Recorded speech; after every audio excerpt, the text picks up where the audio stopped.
రాను బొంబాయికి రాను పాట గత కొన్నాళ్ళుగా అందరినీ కూడా ఒక ఊపు ఊపేస్తుంది. ఈ పాట ఇప్పుడు మరొక రికార్డ్ కూడా క్రియేట్ చేసింది. యూట్యూబ్‌లో నేరుగా 40,00,00,000 మంది ఈ పాటను వీక్షించారు. తెలంగాణ జానపద సత్తాని ప్రపంచవ్యాప్తం చేయడంలో కీలక పాత్ర పోషిస్తుంది 'రాను బొంబాయికి రాను' అనే పాట. ఈ పాట ఇప్పటికే కొన్ని లక్షల మంది రీల్స్ చేశారు. సోషల్ మీడియాలో ఫుల్‌గా వైబ్‌ని క్రియేట్ చేసింది 'రాను బొంబాయికి రాను' అనే పాట. ఒక చిన్న అప్‌కమింగ్ కళాకారులు చేసినటువంటి ఈ పాట వాళ్ళ జీవితాలను ఏకంగా మార్చేసింది. ఈరోజు ఎంతో మందిని అలరిస్తుంది.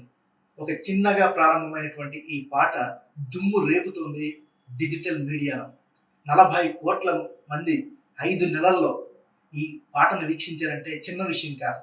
అందులోనూ మన తెలుగువారు, తెలంగాణ కళాకారులు చేసినటువంటి ఈ పాట అందరిని మైమరిపిస్తుంది. ఈ పాట మీకు కూడా నచ్చింది కదా?